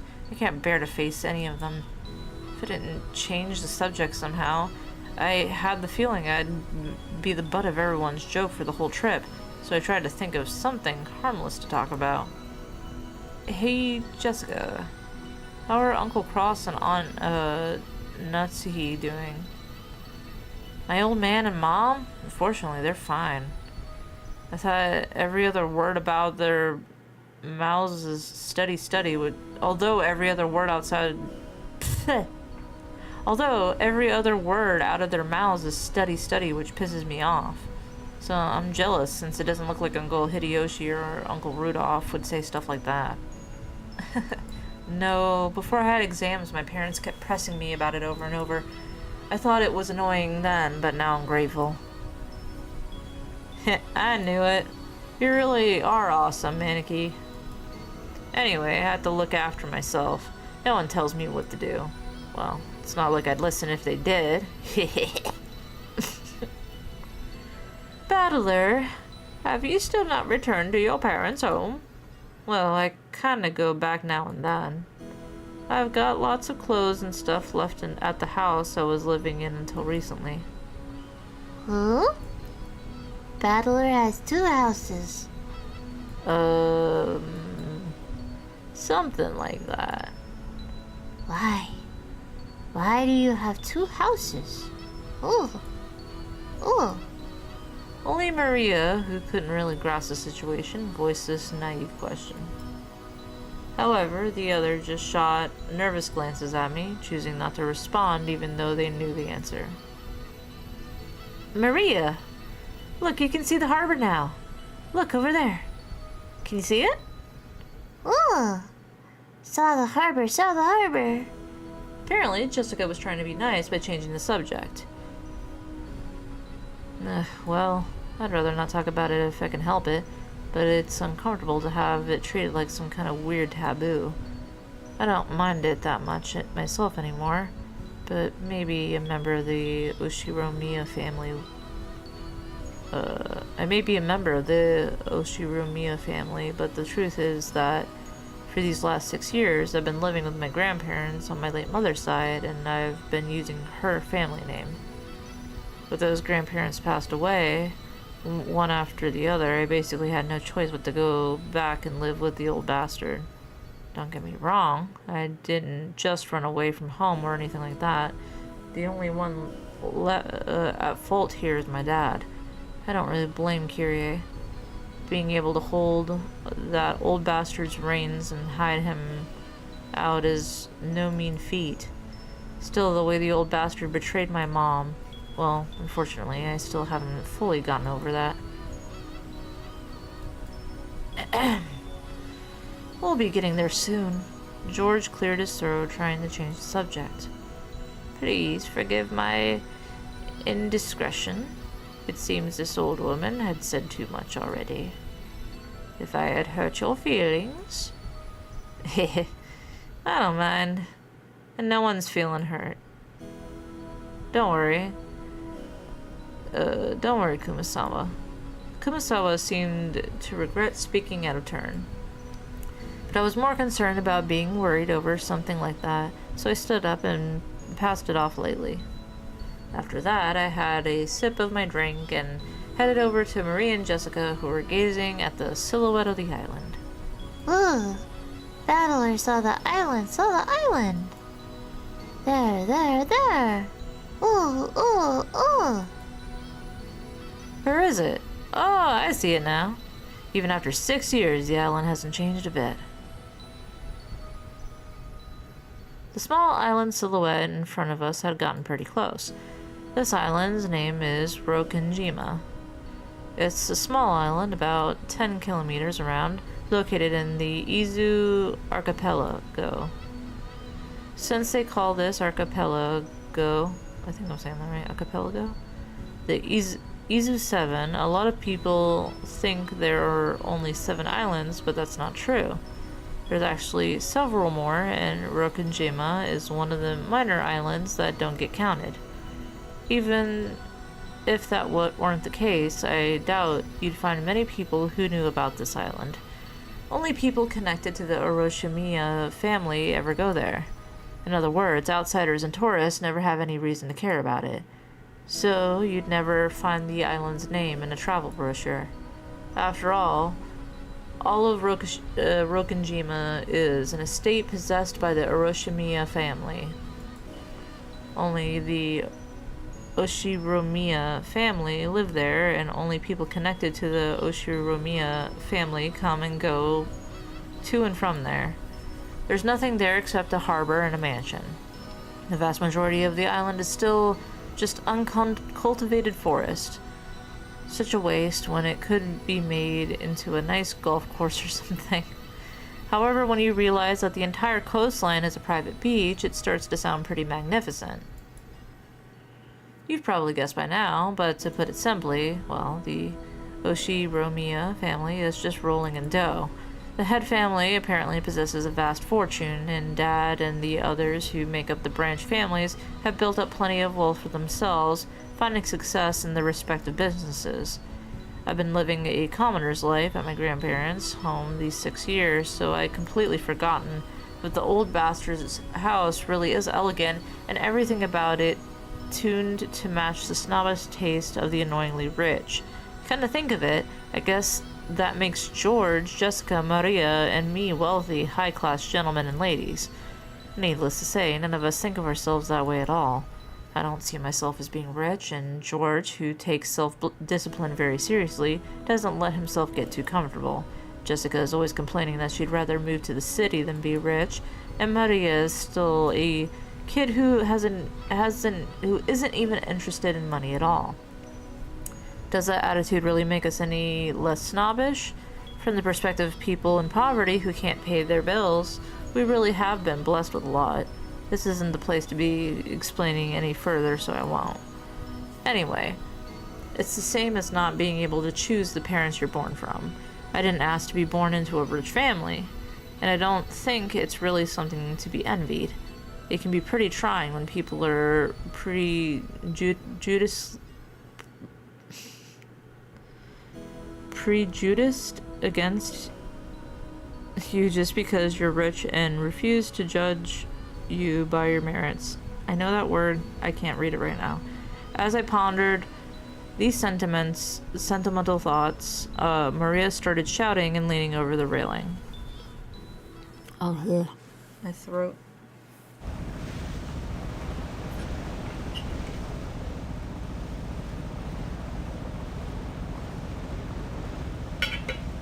Much better. Ooh. Gone. What's wrong, Maria? Did you drop something? Ooh, ooh. Gone, gone. Ooh, ooh, ooh. Maria kept yelling, "Gone, gone." At first it sounded as though she had dropped something, but while she shouted, she also pointed over to the ocean. What's wrong? What's gone? I'll look for it too if you want. What is it? If she had dropped something, she would have probably looked down at the floor, but Maria was pointing out over the ocean. One would presume by the gesture that she had spotted something, but she kept saying that something wasn't there. Strange.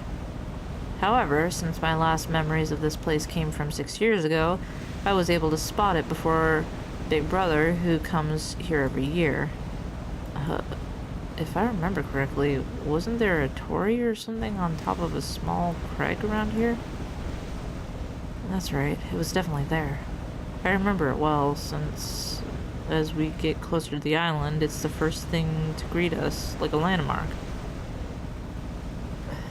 Wow, you're an amazing battler. Even though it's been 6 years, you remembered? It was here, wasn't it? I remember too. The tutelary god's shrine and that torii-like thing were standing all alone on the crag. And now that you mention it, they are gone, aren't they? I'm pretty sure they were still there last year. Gone, gone. Ooh, ooh, ooh. Maybe they were washed away by the waves or something. It was a small crag, so it probably got worn away over time. Well, that's my theory too. It was last summer that it disappeared. But they say an enormous lightning bolt came crashing down one evening and smashed the shrine. The fishermen whispered that having a thunderbolt fall upon our honored tutelary god must be a portent of approaching misfortune.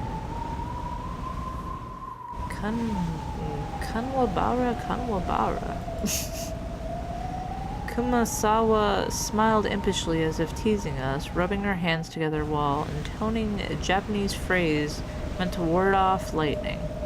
However, Maria apparently took this seriously, and stared fixedly over the ocean to where the crag housing the shrine god was supposed to be.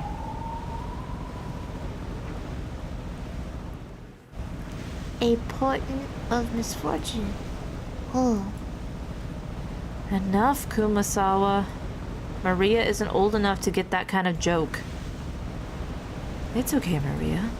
It's just a coincidence. Nothing scary is going to happen. George put a hand on Maria's shoulder to calm her down, but Maria's sharp-eyed expression didn't waver. Misfortune. Misfortune.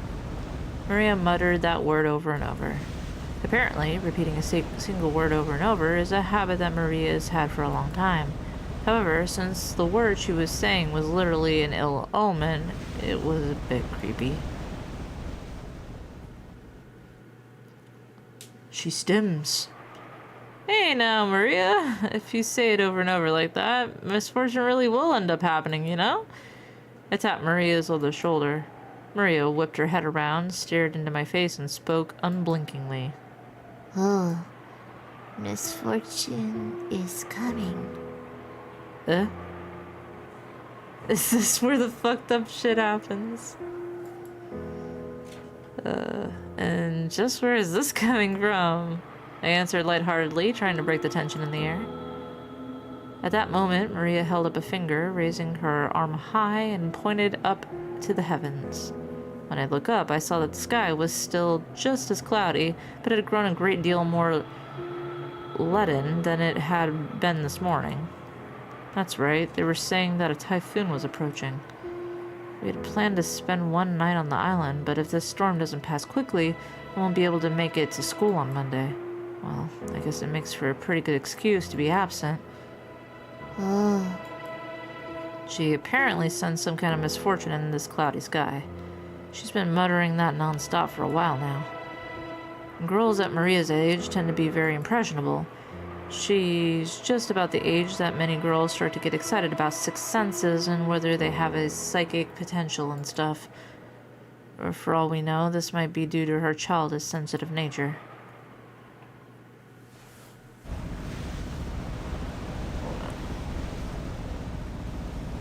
It's okay, Maria.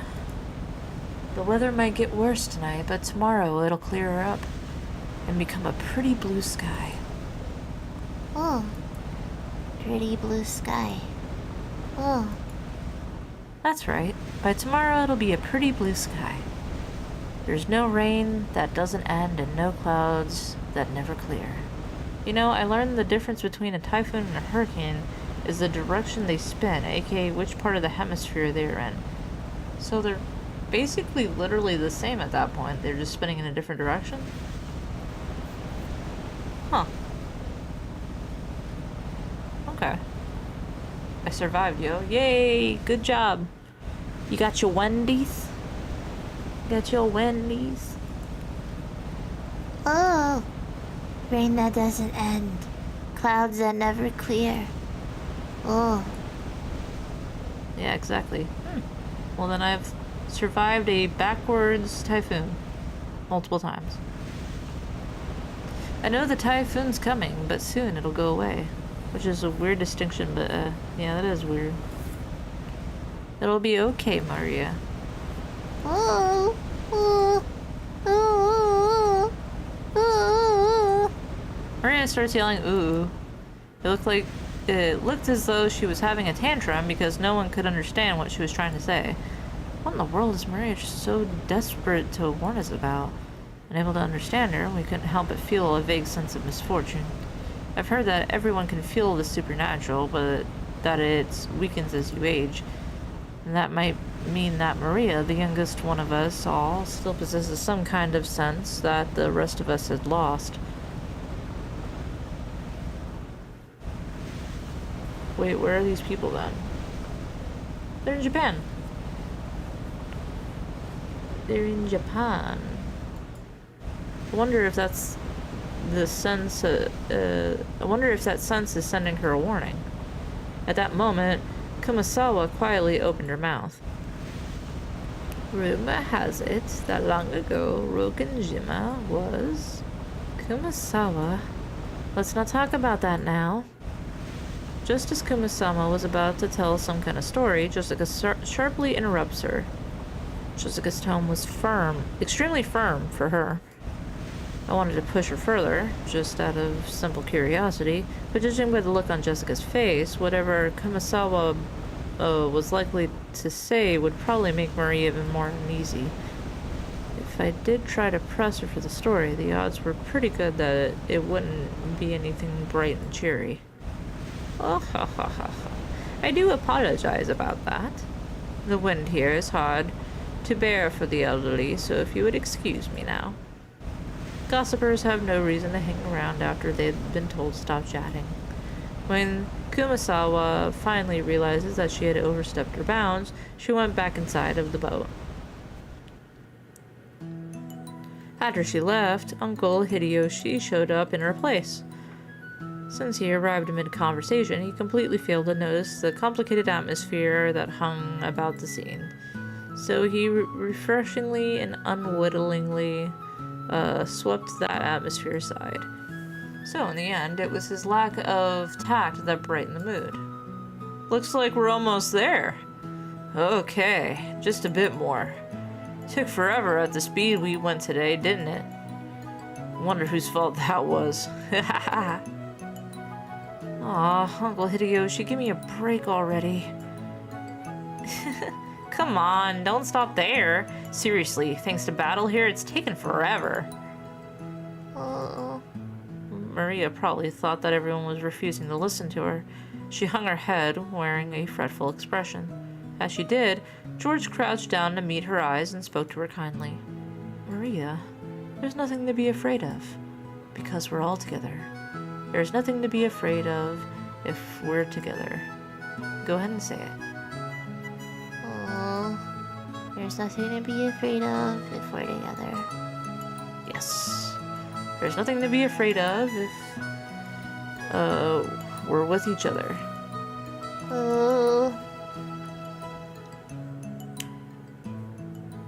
Oh wait, I was in the wrong. It's cyclones that are in the southern hemisphere. Typhoons are still like hurricanes, but are called that because they form in the Pacific by the eastern countries. Ah. But they are all the same. Oh, interesting. We stick together. There will never be anything at all to be afraid of. Right, Jessica?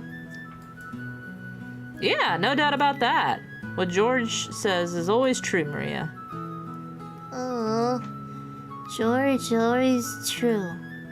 Yes, I don't lie. So trust me. There's nothing to be afraid of if we are all together. Oh, George doesn't lie. I trust you. There's nothing to be afraid of if we're all together. Oh, not afraid. Maria jumped into George's arms and hugged him tightly. After Big Brother pats her head, she jumped away again. Her facial expression had undergone a 180-degree change, turning back to normal. She was once again the ordinary Maria.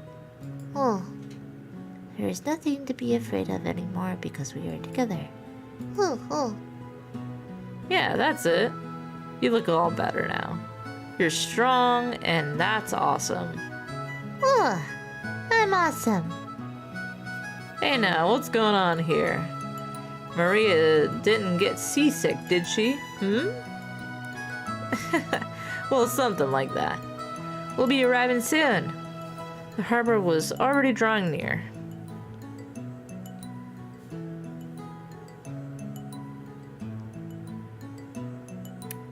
Okay.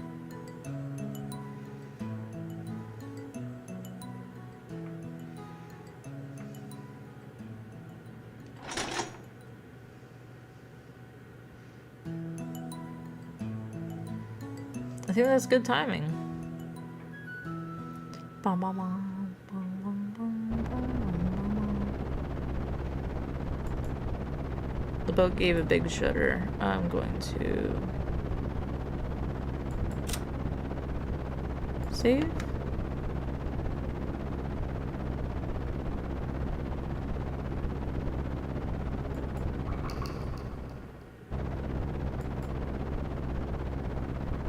And exit.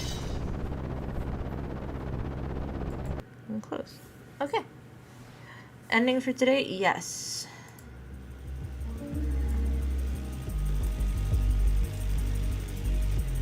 Yes, I am ending for today. Ooh.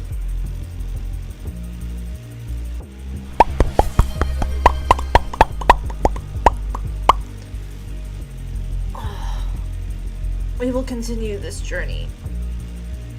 Maybe tomorrow.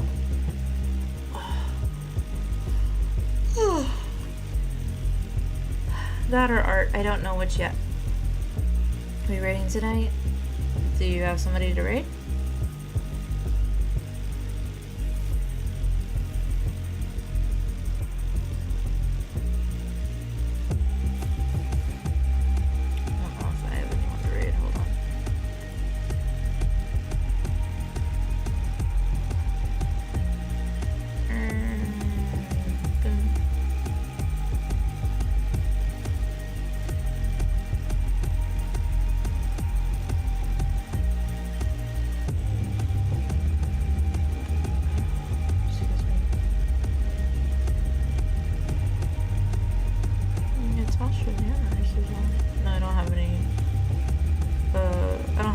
Go for it. Or rather, I should say only if you don't. No. Go for it. I trust you. Okay. I'm gonna go get some rest. And yeah, maybe we'll continue more Umaneka tomorrow. If my voice, because my voice feels really scratchy right now. If my voice feels good, otherwise we'll do art tomorrow and give my voice a rest. Got myself a double cheeseburger. That sounds awesome. Shouldn't forget a raid message this time.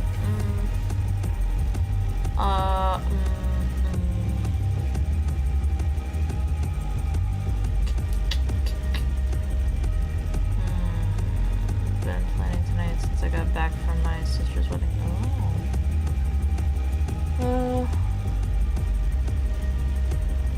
Raid message. Time for learning more Linux and full night of Avram. Nice.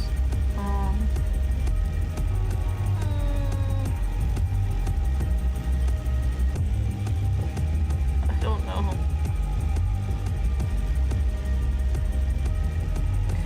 Get raid. EP Kifé raid. EP Kifé raid.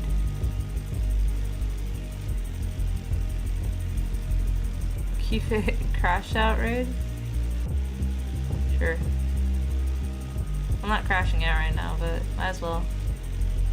It's funny. I'll take it. I'll take it. Thank you everyone for coming. Thank you for watching. Thank you for hanging out. Vibing with me. And I hope you're liking so far the vibes. So, enjoy Vutimi, and yeah, have a good evening.